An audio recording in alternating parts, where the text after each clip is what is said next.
Author कहते हैं कि पहले वह एक होटल में काम करते थे जहां पर एक गेस्ट बार बार आता था। वह एक मिलेनियर था क्योंकि वाईफाई राउटर में इन्होंने 20 की एज में की कंपोनेंट का पेटेंट करवाया था और इसके अलावा भी इन्होंने यंग एज में काफी कंपनियां भी बेची थी। ये काफी सक्सेसफुल थे बट पैसों को लेकर इनकी कुछ बच्चों जैसी हरकतें थी। हमेशा वो अपने साथ लाखों रुपए कैश में लेकर घूमते थे ताकि लोगों को वो दिखा सके वह कितने अमीर हैं। एक दिन वो होटल में आए और वेटर को एक नोट की गड्डी देकर बोले कि जाओ और सामने वाली दुकान से कुछ सोने के सिक्के लेकर आ जाओ। उसके बाद उस मिलेनियर ने उन गोल्ड कॉइन्स को अपने दोस्तों के साथ मिलकर सी में फेंकना स्टार्ट कर दिया जैसे कि वो पानी में पत्थर फेंक रहे हों, और ये सब वो मस्ती के लिए कर रहे थे। अब आप सोच रहे होंगे कि ऐसा बिहेवियर कितने टाइम तक चला होगा। ज्यादा टाइम तक नहीं, और कुछ टाइम बाद वो मिलेनियर ब्रोक हो गया। साइकोलॉजी ऑफ मनी के ऑथर मॉर्गन हाउसल बोलते हैं कि एक जीनियस जिसे पैसे की काफी नॉलेज है बट वह अगर अपने इमोशन पर कंट्रोल नहीं कर पाता है तो वह सब कुछ लुटाकर रोड पर आ सकता है, जबकि दूसरी तरफ एक साधारण सा इंसान जिसे पैसे की ज्यादा नॉलेज भी नहीं है वह केवल अपने पैसे के प्रति बिहेवियर के कारण ही बहुत अमीर बन सकता है। ऑथर बोलते हैं कि जब बात पैसे की आती है तो दुनिया का हर इंसान अपने डिसीजन लॉजिक के बेस पर नहीं बल्कि इमोशन के बेस पर लेता है, जैसे डर या लालच,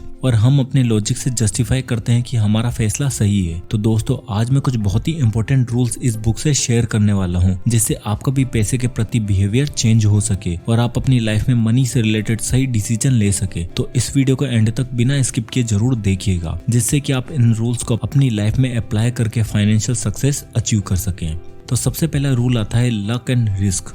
बिल गेट्स जब 13 साल के थे तब उन्हें एक क्लासमेट मिला जिसका नाम था पॉल एलन, और बिल गेट्स और पॉल एलन कंप्यूटर से बहुत ही ज्यादा ऑब्सेस्ड थे और वो दोनों बहुत अच्छे दोस्त बन गए। और उस टाइम पर कंप्यूटर बहुत ही रेयर हुआ करते थे। हर किसी स्कूल के पास कंप्यूटर नहीं थे, लेकिन लेक साइड स्कूल एक ऐसा स्कूल था जिसने उस वक्त कंप्यूटर में इन्वेस्ट किया था। तो अगर आप एग्जैक्ट कैलकुलेशन की बात करें तो 1968 में 303 मिलियन बच्चे थे जिनकी एज हाई स्कूल में जाने लायक थी। उनमें से 18 मिलियन बच्चे यूएसए में रहते थे, जिनमें से 2,70,000 बच्चे वॉशिंगटन स्टेट में थे और सिर्फ 300 बच्चे लेक साइड स्कूल में पढ़ाई कर रहे थे। तो मतलब कि 1968 में 303 मिलियन बच्चों में से केवल 300 बच्चे ही ऐसे थे जिनके पास अपॉर्चुनिटी थी कि वो लोग कंप्यूटर पर काम कर सकें, यानी कि 1 in a million अपॉर्चुनिटी, और बिल गेट्स उनमें से एक थे। बिल गेट्स खुद मानते हैं कि अगर लेक साइड नहीं होता तो माइक्रोसॉफ्ट भी नहीं होती, लेकिन बहुत कम लोगों को केंट इवेंट्स की स्टोरी के बारे में पता है। केंट भी उन 300 बच्चों में से थे जो लेक साइड स्कूल में बिल गेट्स के साथ पढ़ाई करते थे। बिल गेट्स और केंट 8th स्टैंडर्ड में बहुत ही अच्छे दोस्त बन गए थे। बिल गेट्स और केंट कंप्यूटर के फ्यूचर को लेकर घंटों तक फोन पर बात करते रहते थे, और बिल गेट्स बोलते हैं कि मुझे केंट का फोन नंबर अभी तक भी याद है, लेकिन हमें केंट का नाम अभी तक नहीं पता है। एक्चुअल में हुआ ये था कि माउंटेनियरिंग करते वक्त केंट की डेथ हो गई थी, और 1 मिलियन में से एक ही इंसान माउंटेनियरिंग से मरता है, और अनफॉर्चुनेटली वह केंट थे। तो दोनों बिल गेट्स और केंट के लिए लक ने काम किया, बट अपोजिट डायरेक्शन में। तो कभी कभी बहुत सारी ऐसी फोर्सेज होती हैं जो हमारे लिए काम करती है, और वो चाहे अच्छी हो या फिर बुरी, बट हमें उन पर ज्यादा ध्यान नहीं देना है जिसे हम कंट्रोल नहीं कर सकते हैं, बट उस पर फोकस करना है जिसे हम कंट्रोल कर सकते हैं। अब सेकंड रूल आता है wealth is what you don't see. दोस्तों, एक तरफ आप लोगों के इंस्टाग्राम के फोटोज देखते हो कि वो कितनी अच्छी अच्छी जगह पर वेकेशन के लिए जा रहे हैं और उनके पास लग्जरी कार है, बड़े बड़े आलीशान घर है, और ये सारी चीजें हमें दिखाई देती है और हमें भी ऐसे लगने लगता है कि काश ये सब हमारे पास भी होता। इस इंसान की तो लाइफ कितनी सही है, बट क्या एक्चुअल में उस इंसान की लाइफ सही है या फिर नहीं? क्योंकि दूसरी तरफ हमें जो चीज नहीं दिखाई देती है वो है उस कार को खरीदने के लिए लिया गया लोन, उस घर के लिए 20 साल की ईएमआई, और उस ईएमआई को चुकाने के लिए दिन रात जो उसे स्ट्रेस होता है, वह सब हमें दिखाई नहीं देता है। इसलिए जो हमें बाहर से दिखता है एक्चुअल में वो पूरी पिक्चर नहीं है। हम बस उस इंसान की फ्लैशी इमेज ही देख पाते हैं, उसके पीछे का स्ट्रेस नहीं, और हम गलत तरह से इन्फ्लुएंस हो जाते हैं। दोस्तों, लोग ये सारी चीजें इसलिए करते हैं क्योंकि उन्हें ऐसा लगता है कि अगर हम भी बड़ी बड़ी गाड़ियां ले लेंगे तो लोग हमें कूल समझेंगे, बट ऐसा होता नहीं है। लोगों का गलत परसेप्शन बन गया है कि अमीर मतलब शो ऑफ। हमें लगता है कि जो आदमी 1 करोड़ की कार खरीदता है तो हम सोचते हैं कि वह आदमी तो बहुत ही अमीर होगा। वो एक्चुअल में अमीर है या नहीं इसका तो पता नहीं, बट उसकी वेल्थ से 1 करोड़ रुपए कम हो चुके हैं, और उस कार को खरीदने से पहले उसके पास 1 करोड़ रुपए ज्यादा गलत है। ट्रू वेल्थ महंगी कार खरीदना, आलीशान घर बनाना या फिर महंगे महंगे कपड़े खरीदना नहीं है, जबकि ट्रू वेल्थ वह है जिससे हम आजाद हो सके, आजादी की जिंदगी जी सके, हम अपने लिए टाइम निकाल सके। अगर आपके पास टाइम ही नहीं है उस पैसे को एंजॉय करने का, तो ऐसा पैसा किस काम का। और अगर आप पूरा दिन ऑफिस में निकाल देते हो और वो जॉब आपको करना पसंद भी नहीं है, तो आप कितना भी पैसा कमा लो वो किसी भी काम का नहीं है। इसलिए दोस्तों, इस बुक के ऑथर बोलते हैं कि दूसरों को दिखाने के लिए खर्चे करना गरीब होने का सबसे आसान तरीका है। अब आता है रूल नंबर 3, नेवर इनफ। रजत गुप्ता कोलकाता में पैदा हुए थे, लेकिन जो उन्होंने अपनी लाइफ में अचीव किया वो बहुत ही एक्स्ट्राऑर्डिनरी था। 40 साल की एज में वो मैकेंजी में सीईओ बन गए थे, जो कि एक कंसल्टिंग फर्म थी। बिल गेट्स के साथ मिलकर उन्होंने फिलैंथ्रोपिक काम भी किया और 2008 में गुप्ता की नेटवर्थ $100 मिलियन थी। और ये इतना पैसा है कि अगर आप इसे बैंक में डाल दोगे तो आप हर घंटे 45,000 कमा सकते हो, और वो भी 24 घंटे 365 दिनों तक। और गुप्ता जो चाहता था वो अपनी लाइफ में कर सकता था, बट रजत गुप्ता बिलियनियर बनना चाहते थे। 2008 में गोल्डन सैक्स में फाइनेंशियल क्राइसिस आ गए थे, जो कि यूएसए का एक इन्वेस्टमेंट बैंक है। वॉरेन बफेट ने इस बैंक में $5 बिलियन इन्वेस्ट करने का सोचा ताकि इसकी सिचुएशन ठीक की जा सके। सबको पता था कि अगर वॉरेन बफेट इस बैंक में पैसा डालते हैं तो इसके शेयर प्राइस बढ़ने ही वाले हैं। उस टाइम रजत गुप्ता गोल्डन सैक्स में बोर्ड मेंबर थे और उन्हें ये इन्फॉर्मेशन का पहले से ही पता चल गया था। गुप्ता ने अपने दोस्त राज रत्नम को कॉल किया और राज रत्नम ने गोल्डन सैक्स के 1,75,000 शेयर खरीद लिए। और जैसे ही ये डील अनाउंस हुई कि वॉरेन $5 बिलियन इन्वेस्ट कर रहे हैं, तो राज ने कुछ ही घंटों में $1 मिलियन कमा लिए। और फिर उसके बाद इन दोनों को इनसाइडर ट्रेनिंग के जुर्म में जेल में डाल दिया गया। ऑथर बोलते हैं कि हमें बस एक अमाउंट चाहिए होता है जिससे कि हम एक कंफर्टेबल लाइफ निकाल सके, और हमें ये अमाउंट पता होना चाहिए। हमें पता होना चाहिए कि हमारी लाइफ में इनफ क्या है, क्योंकि बहुत सारे लोग और ज्यादा पैसा कमाने के चक्कर में वो सब दाव पर लगा देते हैं जो उनके पास है, और इसलिए उन्हें पता होना चाहिए कि हमें कब रुकना है। अब आता है रूल नंबर 4,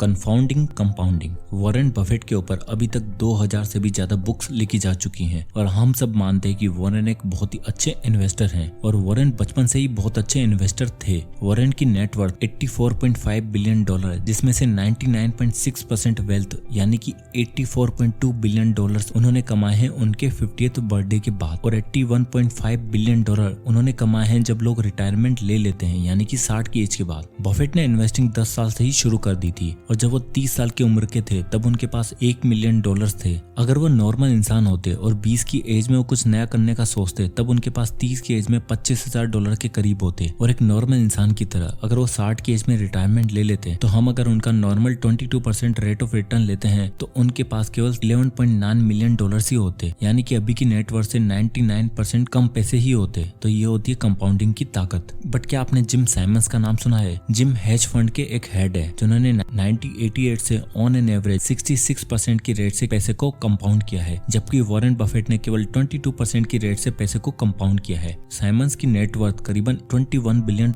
है, यानी कि वॉरेन से करीबन 75% कम। लेकिन ऐसा क्यों? ऐसा इसलिए क्योंकि साइमंस ने इन्वेस्टमेंट स्टार्ट की थी जब वो 50 की एज के थे, लेकिन वॉरेन ने 10 की एज से, इसलिए उनके पास वॉरेन से आधा समय था पैसे को कंपाउंड करने का। अगर वॉरेन की तरह साइमंस को भी 70 साल मिले होते पैसे को कंपाउंड करने के लिए, और उनके पैसे अगर 66% की एनुअल रिटर्न से कंपाउंड हो रहे होते, तो आज उनकी net worth 63 क्वांटिलियन, 900 quadrillion, 781 trillion, 780 billion, 748 million और $160,000 होती। डोंट वरी, डरिए का मत। तो ये होती है कंपाउंडिंग की ताकत। इसलिए एल्बर्ट आइंस्टीन इसे दुनिया का 8वां अजूबा भी बोलते थे। अब आता है रूल नंबर 5, फ्रीडम। ऑथर बोलते हैं कि वेल्थ का असली मतलब है कि हम रोज सुबह उठकर बोलें कि I can do whatever I want. Happiness की डेफिनेशन तो सबके लिए अलग अलग होती है, लेकिन हर इंसान को एक चीज चाहिए होती है, वो है लाइफ में कंट्रोल और पैसा। और पैसे का सबसे अच्छा यूज यही होता है कि वो हमें आजादी देता है कुछ भी करने की, कभी भी करने की। अगर आपके पास थोड़े से पैसे हैं तो आप कुछ दिन की छुट्टी लेकर वेकेशन पर जा सकते हो, या फिर अगर आप बीमार हो जाते हो तो ये आपको थोड़ी राहत दे सकता है। अगर हमारे पास उससे ज्यादा पैसे हैं तो हम वेट कर सकते हैं उस जॉब की जो हमें चाहिए, नहीं तो हमें जो सबसे पहले जॉब मिलेगी बस वही करनी पड़ेगी। और अगर हमारे पास 6 महीने का इमरजेंसी फंड है तो हमें अपने बॉस से डरने की जरूरत नहीं है, क्योंकि हम इतने टाइम में कोई और दूसरी अच्छी जॉब तो ले ही लेंगे। तो मोटी मोटी बात यही, पैसे से हम अपना कुछ टाइम फ्री कर सकते हैं। तो हमारा बस एक ही गोल होना चाहिए कि हमें फाइनेंशियल फ्रीडम अचीव करनी है, और हमें लाइफ में कंट्रोल चाहिए ताकि हमें ऐसा काम करना ना पड़े जो हमें पसंद तक नहीं है।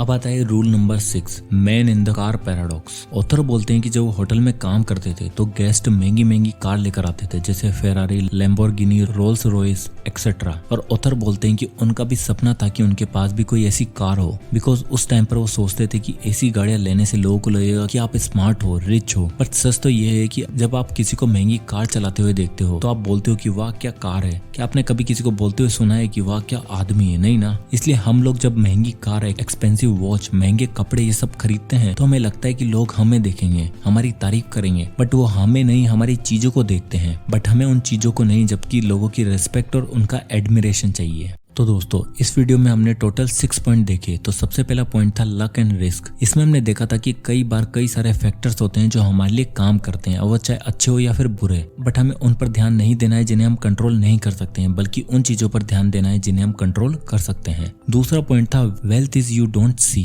ऑथर बोलते हैं कि असली वेल्थ हमेशा छुपी हुई होती है और हमें कभी दिखाई नहीं देती है। जब आप किसी को 70 लाख की कार में देखते हो तो इसका मतलब ये नहीं है कि उसके पास 70 लाख रुपए हैं, बल्कि इसका मतलब ये है कि उसकी वेल्थ से 70 लाख रुपए कम हो चुके हैं। तीसरा पॉइंट था नेवर इनफ। इस पॉइंट में हमने रजत गुप्ता की स्टोरी देखी कि कभी कभी किसी इंसान के लिए 700 करोड़ रुपए भी कम पड़ जाते हैं, क्योंकि उन्हें पता ही नहीं होता है कि उन्हें कब अपने आप पर स्टॉप लगाना है। फोर्थ पॉइंट पे हमने देखा कंफाउंडिंग कंपाउंडिंग। इसमें हमने देखा था कि साइमस ने 66 एनुअल रिटर्न लेने के बावजूद भी उनकी वेल्थ वॉरेन बफेट से कम थी। ऐसा इसलिए क्योंकि वॉरेन बफेट ने इन्वेस्टिंग 10 साल की उम्र में ही स्टार्ट कर दी थी, जबकि जिम ने इन्वेस्टिंग 50 की एज में आकर स्टार्ट की थी। तो ये होती है कंपाउंडिंग की ताकत। फिफ्थ पॉइंट में हमने देखा था कि फ्रीडम के बारे में। ऑथर बोलते हैं कि पैसा का यूज ये है कि वो हमें लाइफ में कुछ भी करने की और कभी भी करने की आजादी देता है, जिससे कि हम जब चाहे जितना लंबा चाहे वेकेशन ले सकते हैं, अपनी फैमिली के साथ टाइम स्पेंड कर सकते हैं, और हमें कोई ऐसा काम भी नहीं करना पड़ेगा जो हमें पसंद नहीं है। और लास्ट एंड 6 पॉइंट में हमने देखा था कि man in the car paradox. जब हम किसी के पास महंगी कार देखते हैं या फिर दूसरी महंगी चीजें देखते हैं तो हम उन चीजों के बारे में सोचते हैं, ना कि उस इंसान के बारे में। इसलिए हमें दूसरों को दिखाने के लिए कभी भी चीजें नहीं खरीदनी चाहिए। हमें हर महंगी चीज खरीदने से पहले अपने आप से ये सवाल पूछना है कि इज इट वर्थ इट और नॉट। तो दोस्तों ये थी बुक समरी, इस amazing book the psychology of money by Morgan Housel. तो आई होप कि ये वीडियो आपको पसंद आया होगा, तो इसे लाइक एंड शेयर करना ना भूलें, और इसी तरह के वीडियोस के लिए हमारे चैनल को सब्सक्राइब करें और बेल आइकन को प्रेस करना ना भूलें। तो मिलते हैं नेक्स्ट वीडियो में, तब तक के लिए जय हिंद।